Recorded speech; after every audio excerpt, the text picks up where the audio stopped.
Your intel on the Philippine markets and the economy. In the headlines, Asian markets open lower. Brent crude, though, opens 13% higher to $82 per barrel in Asia trading, following the U.S.-Israel strikes on Iran. As of 9 a.m. Philippine Standard Time, it is at $78. Eric Lim, president and CEO of Cebu-based fuel supplier and energy retail firm Topline Business Development Corporation, joins us live from Cebu.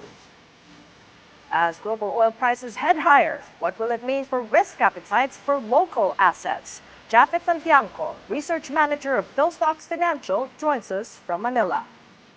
And the Philippines February Purchasing Managers Index out earlier this hour has come in at an 8-year high, 54.6, coming from January's 52.9. Jing Pan, Economics Associate Director of S&P Global Market Intelligence, joins us live from Singapore.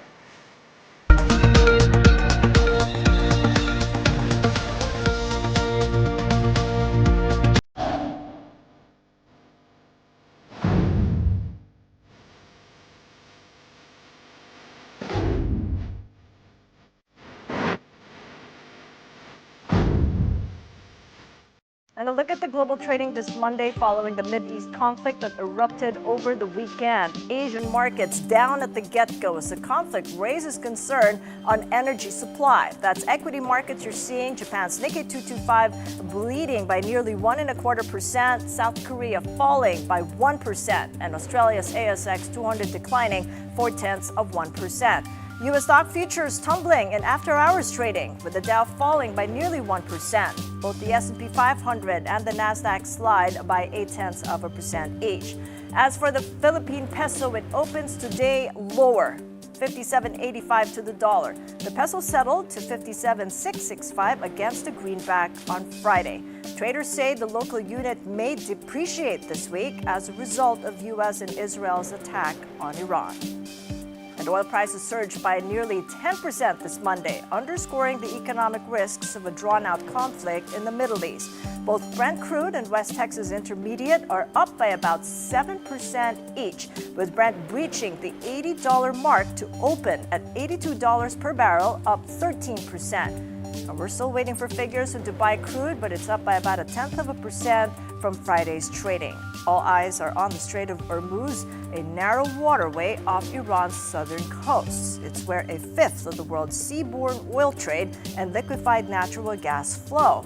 There are no attacks yet on critical energy infrastructure, but many companies have started avoiding this trade out of caution. Oil prices are jumping for the first time since June, when Iran sustained attacks from the U.S. and its nuclear facilities. Brent crude posted its biggest single-day gain since March 2022. But prices sharply declined when the U.S. announced a ceasefire 12 days after the conflict.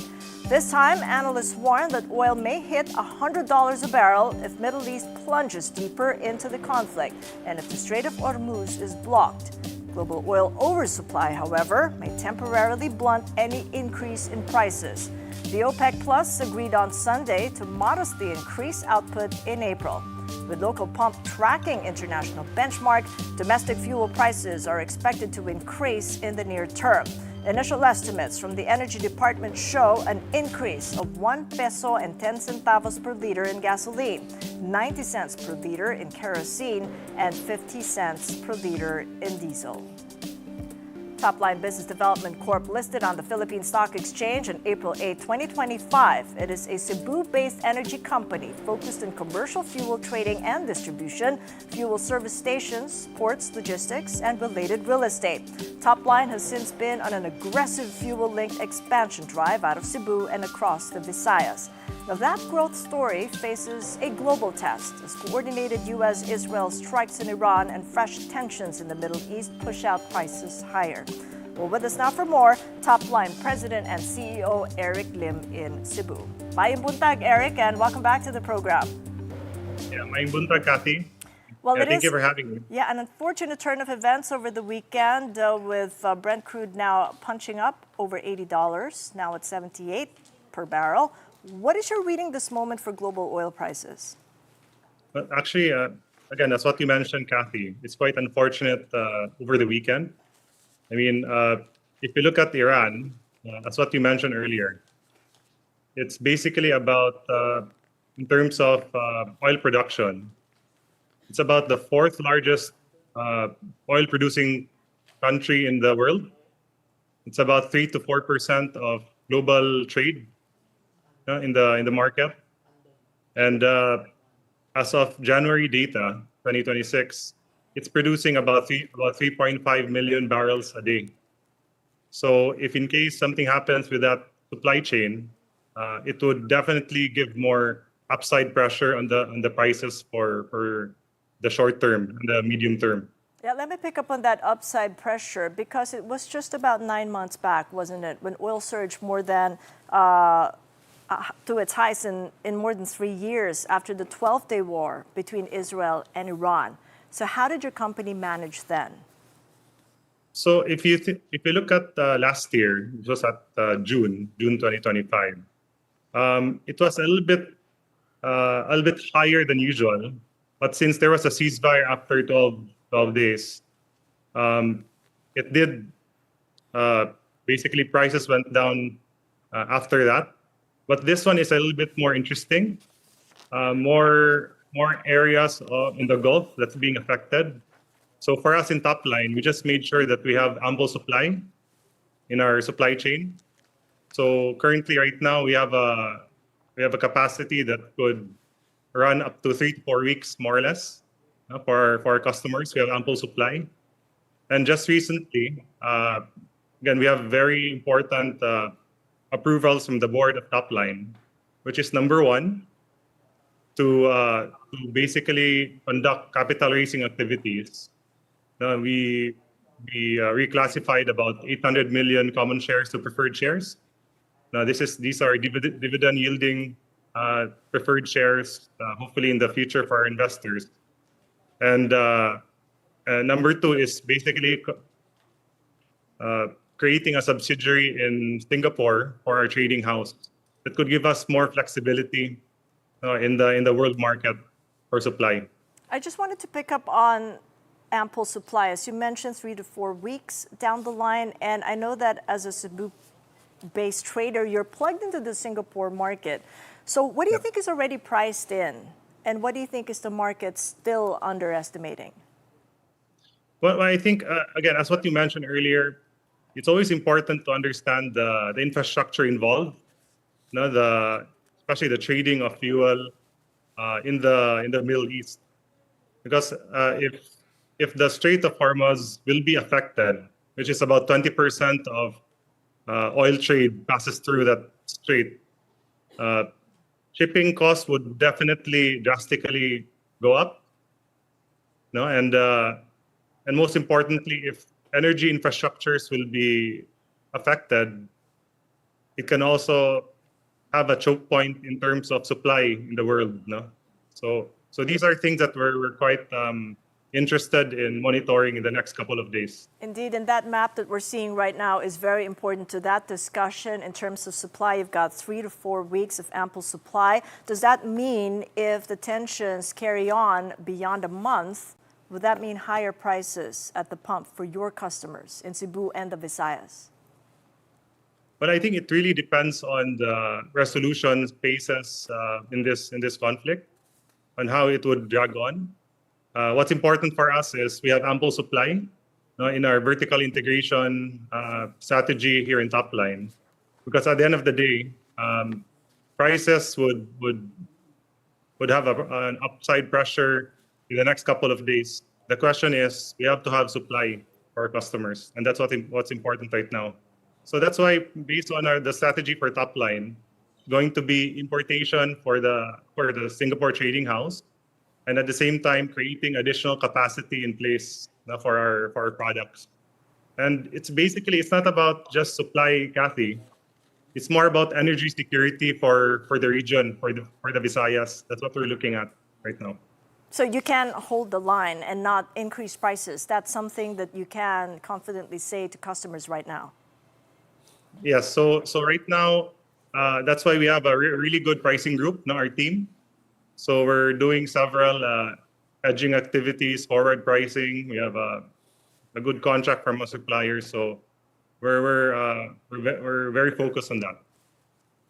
But what is your rule of thumb, say from a $10 move in crude to pesos per liter on the ground? What computations have you done, and how should customers brace for that?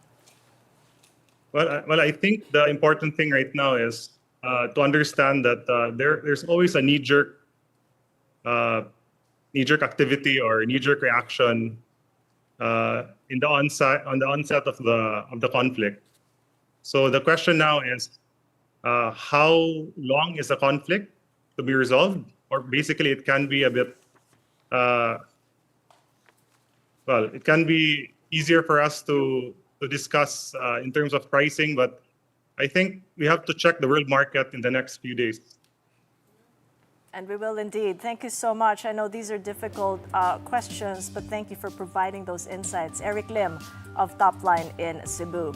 And you've just seen there that the Philippine stock market has just opened lower by 2.25%, along with a matching drop in the peso to the 57 to the peso to the US dollar. Now, one Filipino is confirmed dead in the Middle East conflict that erupted over the weekend. Authorities identified the Filipino victim as Mary Ann De Vera, a 32-year-old caregiver in Israel. In a video message, President Marcos said De Vera died on Saturday evening during a missile attack in Tel Aviv.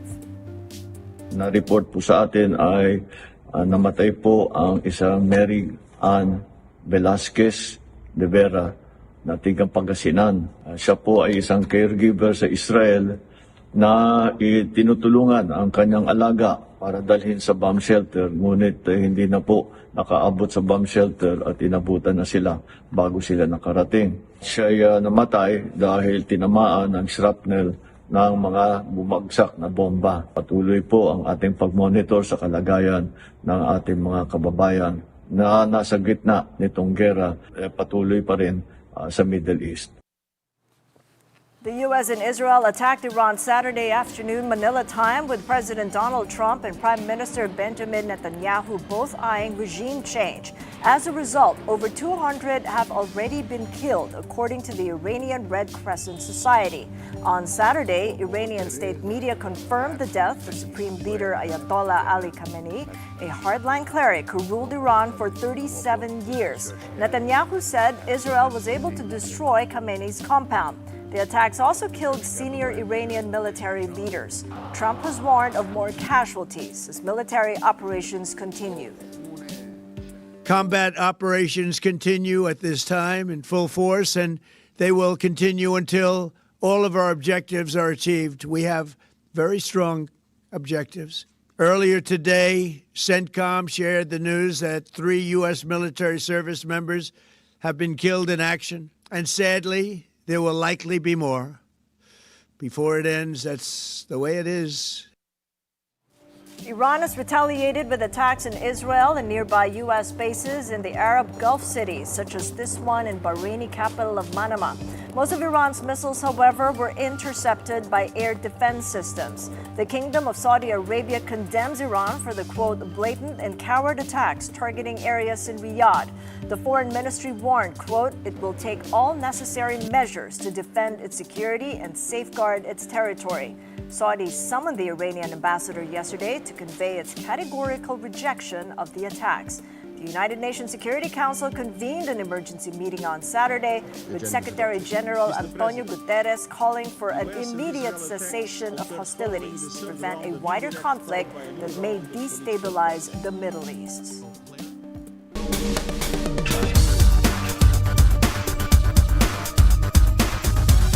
One of our local top stories today, February brought a stronger than forecast boost to the Philippine manufacturing sector.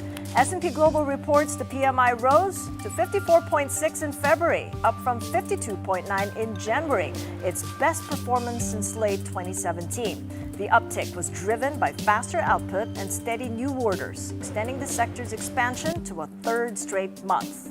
With us for more is Jingyi Pan, Economics Associate Director of S&P Global Market Intelligence. It's good seeing you again, Jingyi. Could have been better times, but here we are.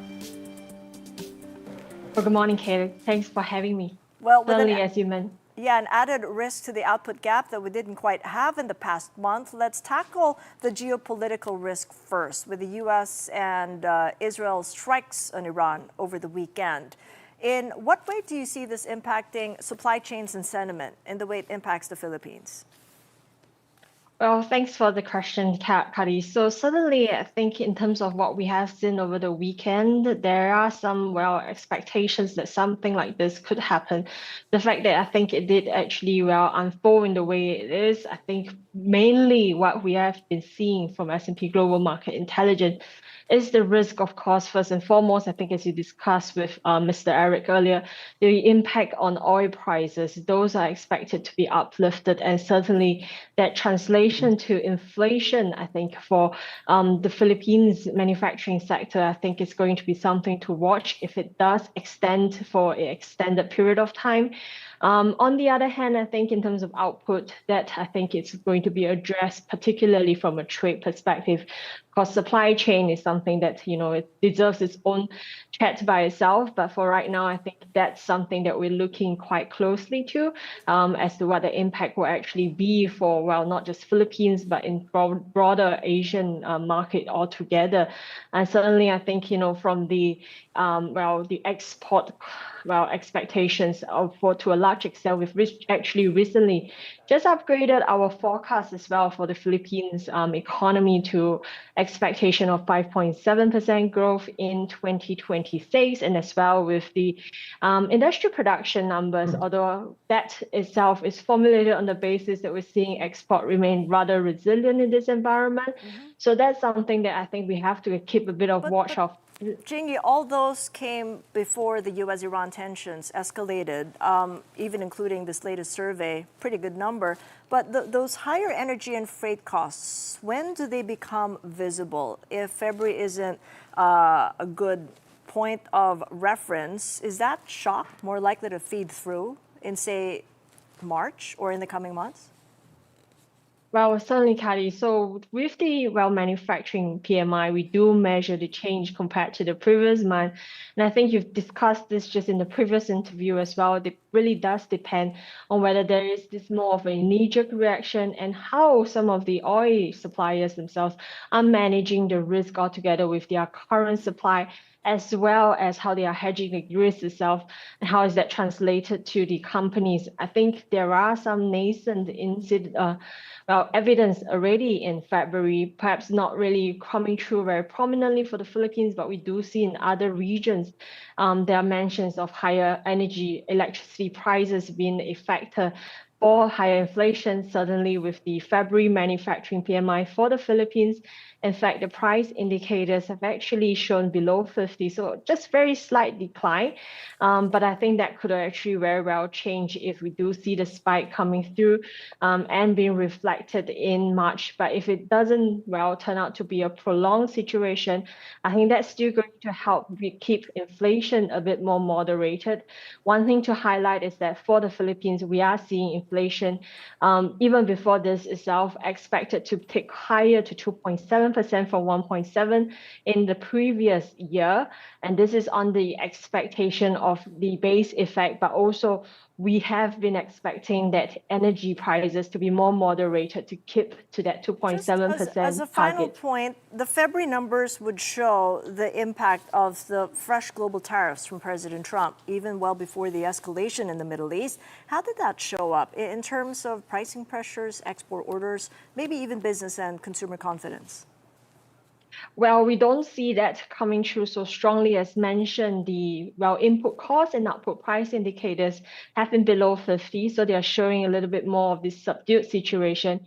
I do see this as a bit of a reflection of the manufacturers themselves also keeping prices rather suppressed in February, just to support the export growth situation as we see, or not just export, I should say new order situation that we have been positive since January. New orders in February risen at the highest pace in over 8 years. So that is the impact. I mean, I would say that so far in February we haven't been seeing so much of an impact, although confidence, despite recovering from January, is still pretty subdued, Kadi. Okay, a lot more to watch out for. Thank you so much for the context there and the insights. Jingyi Pan of S&P Global Market Intelligence in Singapore. And you're watching Money Talks. We'll take a look at local trading with Jafet Tantiangco of PhilStocks Financial when we return. Keep it here on One News.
Welcome back to Money Talks. I'm Cathy Yang. Let's check in on the markets over the weekend. Those jitters about private credit market dragged down U.S. banking stocks, triggering a sell-off Friday. The Dow tumbled by over 1%, Nasdaq slid by nearly 1%, and the S&P fell by over 0.4%.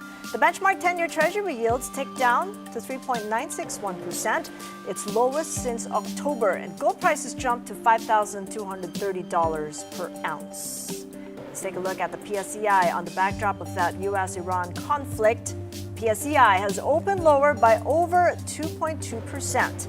It's at 6,461. The stock market took a breather Friday after a 7-session winning streak, down 0.2%. But the local bourse is now bracing for turbulence this week because of the Mideast conflict, with AP Securities saying investors may likely rotate to safe haven assets. The 10-year government bond yields went virtually unchanged at 5.924%.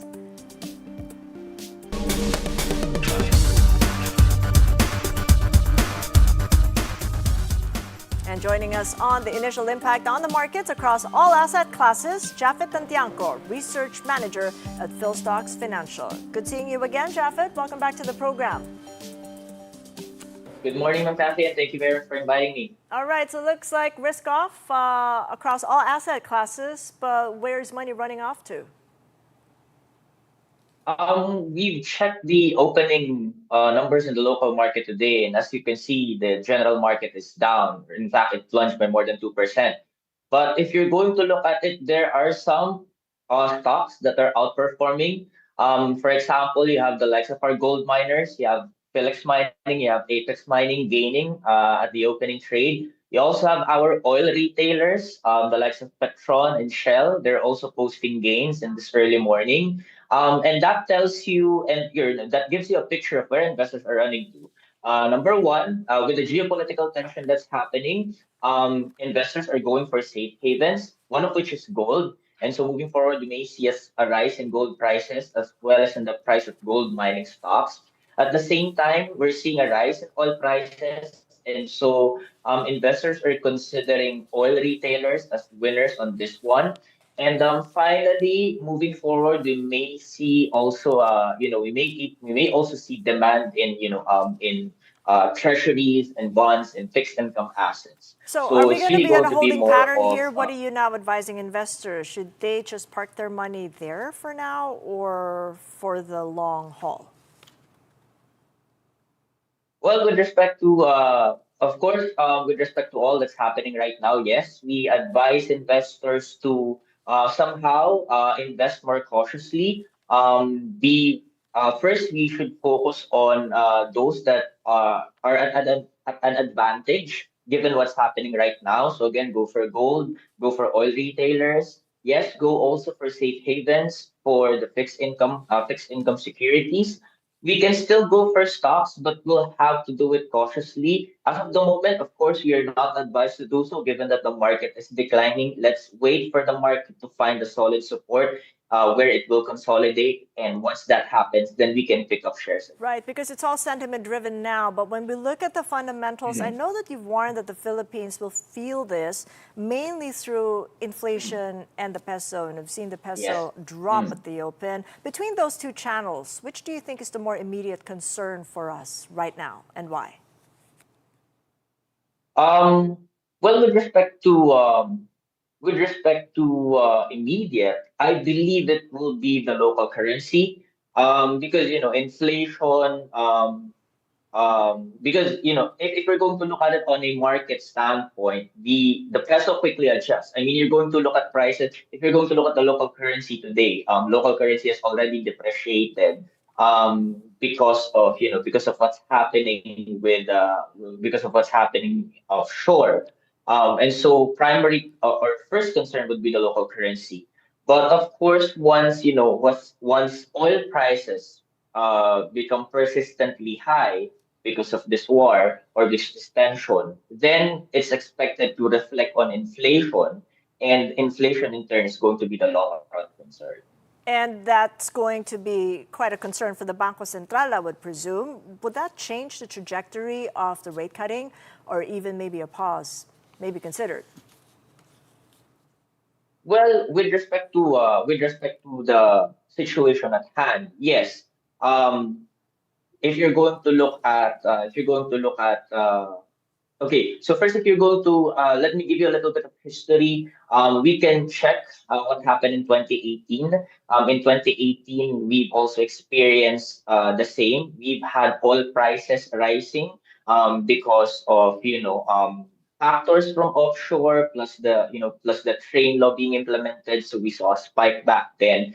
At the same time, we saw the peso depreciating in 2018, and I believe that's what could happen again this year if this war is going to prolong or if it's going to persist. However, the problem there is that of course, inflation is supply side. I mean, the oil price, it's a shock to inflation, so it's going to be more of a supply side. It's something that even if the BSP raises policy rates, it won't have an immediate effect.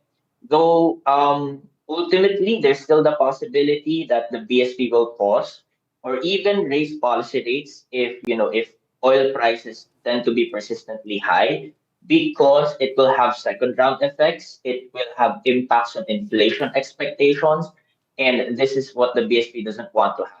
And so moving forward, yes, if this becomes persistently high, BSP may pause. It may even raise policy rates. All right, a lot going for the transmission of global oil prices being a lot higher for a longer period of time. Thank you for your insights, Shafet Tantiangco of PhilStocks Financial. Here's a quick check at today's corporate news. The SEC has ordered Jijido Finance Corporation to cease operations after finding it continued its financing activities despite the revocation of its license last year. The regulator also imposed a 600,000 peso fine on the company and 5 of its officers after an investigation showed it was still processing and disbursing loans despite the ban. Meanwhile, Maynilad emerged as the second most traded stock last week following the release of its full year 2025 results, MSCI inclusion, and a dividend declaration. PSE data show turnover reached over 2.7 billion pesos, with nearly 127 million shares traded from February 23 to 27. The stock closed at 22 pesos per share, up 6.3%, outperforming both the industrial sector and the benchmark PSEI. And Meralco says it is awaiting for the ERC to act on its request to recover around 8 billion pesos in its pass-through costs. The application covers over and under recoveries from 2020 to 2022, including generation, transmission, system losses, taxes, and subsidies. If approved, this would mean about 22 centavos per kilowatt hour collected over 12 months. And that is it for Money Talks. I'm Cathy Yang. Catch us again tomorrow at 9:30 a.m. Kapatid, we are One News, all sides, all the time. Have a great day ahead.